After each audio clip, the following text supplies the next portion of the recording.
Welcome to today's deep dive. We're going to be tackling something I bet a lot of you think about pretty often, technology and how it all affects our well-being. It's such a big topic, Yeah, and it seems like it's only getting bigger every year, right? yeah, More and more technology. exactly. I mean, look around you.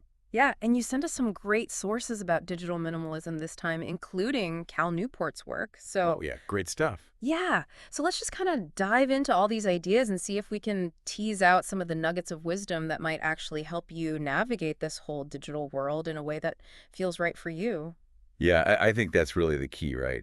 It's not about rejecting technology altogether. Right. It's about figuring out how to use it Yeah, to actually make our lives better and exactly. not just be kind of controlled by it. Totally. And it really makes you wonder, right? Because it's such a pervasive thing. It's everywhere.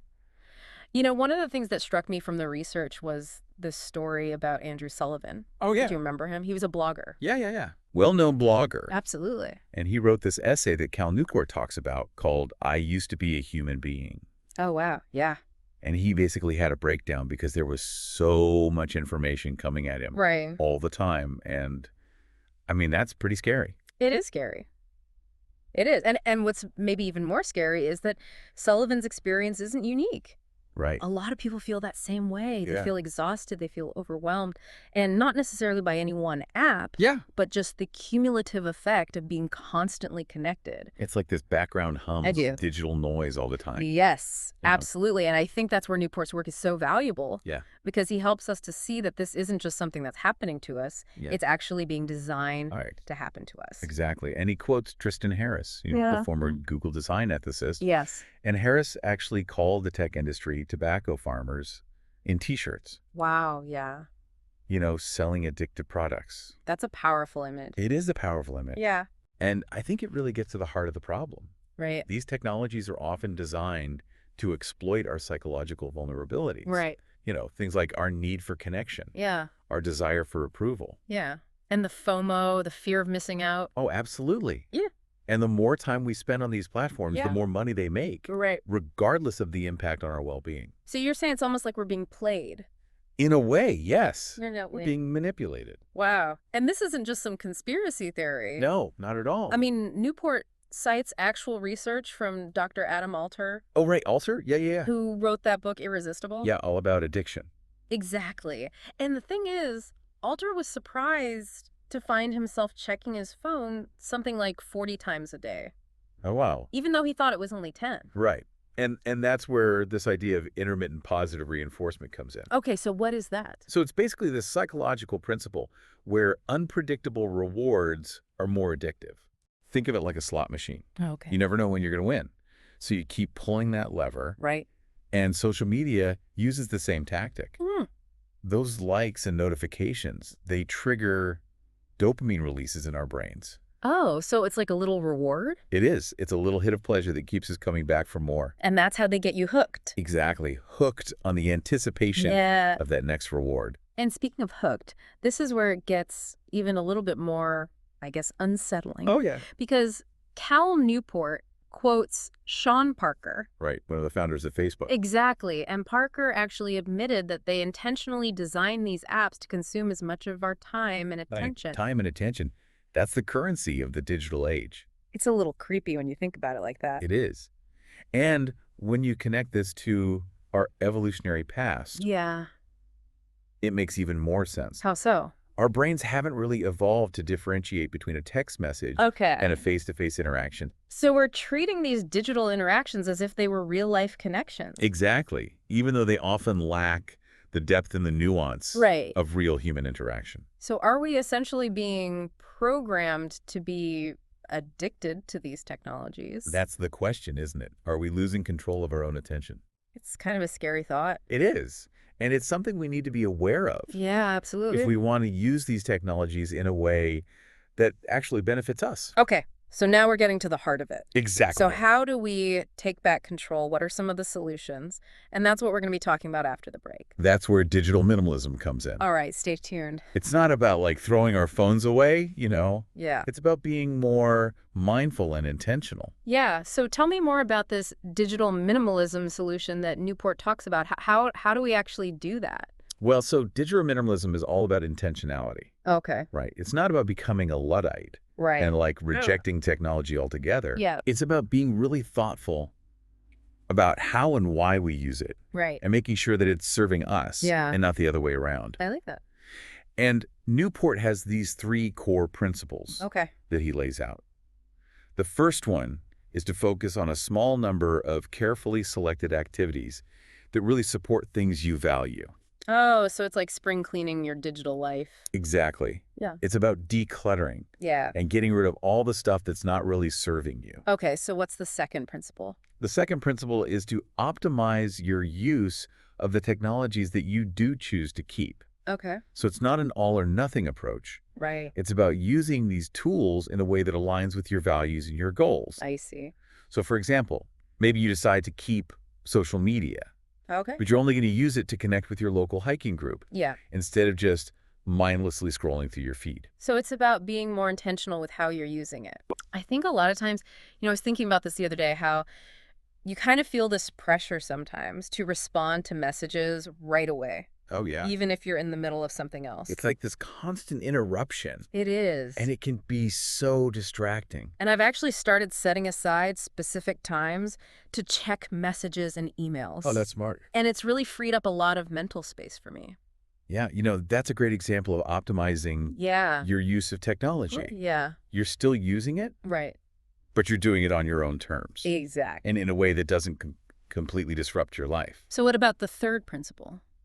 The third principle is the hardest one for a lot of people. Okay. It's about happily missing out on everything else.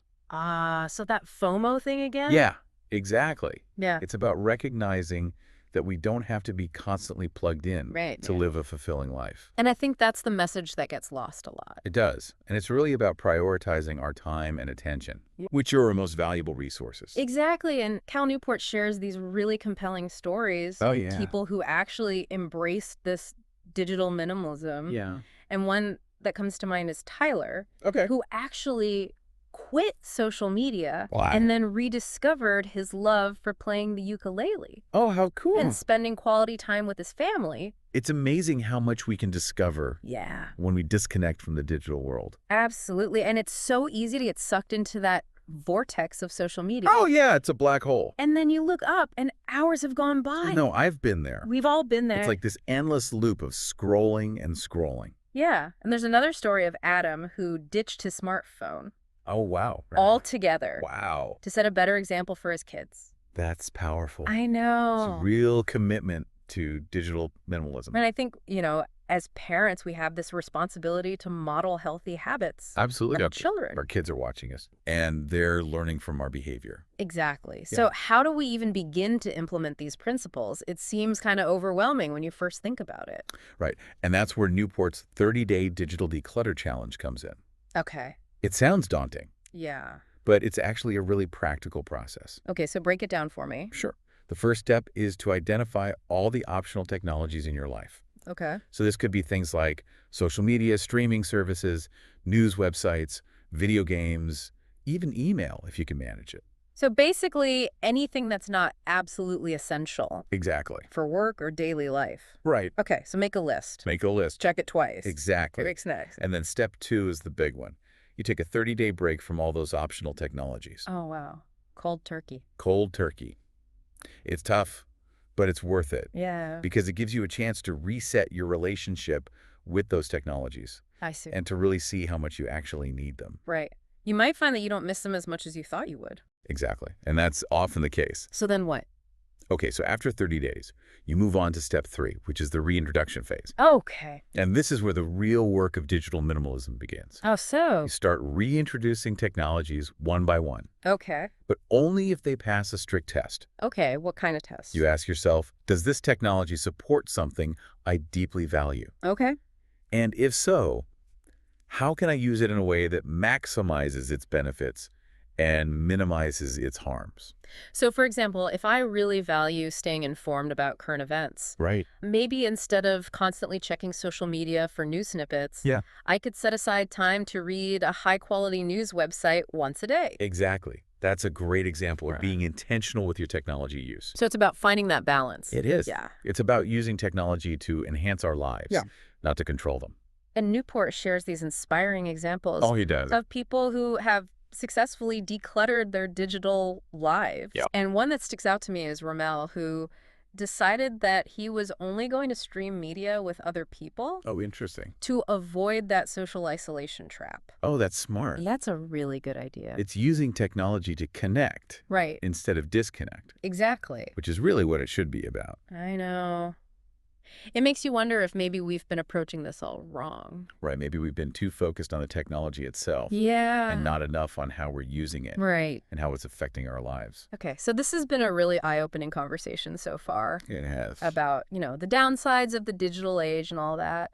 But we've also sort of uncovered a path forward, Right, a way to reclaim our time and attention in our lives. exactly. But what about actually filling that void that we're often trying to fill with digital distractions Yeah, with something more meaningful, something that actually nourishes us? that's where the concept of high-quality leisure comes in. Okay, so that's what we're going to be talking about next. That's right. We're going to dive into the world of leisure. Stay with us. So this idea of high-quality leisure, it's so interesting, right? Because it seems like we've kind of lost sight of that in this world where we're always supposed to be on and connected. Absolutely. I mean, it's like we've forgotten how to just be Right. and to enjoy activities for their own sake. Yeah. So remind us, what is high-quality leisure? So it's really about engaging in activities that bring you joy and satisfaction. Okay. Not for any external reward, Yeah. but simply for the experience itself. I like that. Like Aristotle actually talked about this. Oh, wow. He said a life well lived Yeah. involves these kinds of activities. So things that actually make you feel alive, Exactly. not just, vegging out in front of the TV. Right. It's not about passive consumption. Right. It's about actively engaging with the world. Yeah. And doing things that you find challenging and fulfilling. Exactly. Okay, I'm with you. So how do we actually start incorporating more of this high-quality leisure into our lives? Well, Newport has some great examples in his book Okay. to people who've done just that. Okay. One that comes to mind is Pete, a.k.a. Mr. Money Mustache. Oh, yeah, I've heard of him. Yeah. So he retired early, Mm-hmm. and now he spends his time building things, working on hands-on projects, staying active. He doesn't even have a TV, right? Nope, no TV. And he's a big advocate for what he calls active leisure. The active leisure. Yeah. The idea is that we actually get more energy and satisfaction from activities that challenge us, Okay. both physically and mentally, Interesting. than from just, passively consuming entertainment. So it's almost like our minds need to be challenged Exactly. in order to feel truly fulfilled. They need stimulation. Yeah. They need engagement. And there's another great example in the book too, right? Oh, yeah. Liz Temps. Tell me about her. So she also achieved financial independence at a young age. Okay. And she could easily just spend her days relaxing. Right. But she chooses to fill her time with things like clearing trails, managing her property, gardening. So she's really hands-on. Very hands-on. Wow, it And seems with it- kind of counterintuitive, doesn't it? That Yeah. people who have the freedom to do whatever they want would choose to do things that actually require effort. I know, it's funny, right? Yeah. But I think it speaks to this deep human need Yeah? to create, to build, to engage with the world in a meaningful way. So it's not just about relaxation. No, it's about finding activities that are both enjoyable and challenging, I like that. and that give you a sense of accomplishment. So what are some practical tips for incorporating more of this high-quality leisure into our lives? First of all, don't try to do everything at once. Okay. Start small. Yeah. Pick one activity that you think you'd really enjoy Okay. and commit to doing it regularly. Okay, so one step at a time. Exactly. Could be something as simple as taking a walk in nature every day, Yeah? or joining a local pottery class, Those are good ideas. or starting a weekly game night with friends. I love that. The key is to find something that you're genuinely excited about Right. and that you can stick with. I think that's really good advice. And remember, it's not about perfection. Right. It's about progress. Progress, not perfection. Exactly. So we've talked a lot about how technology can distract us Right. and pull us away from these high-quality leisure pursuits.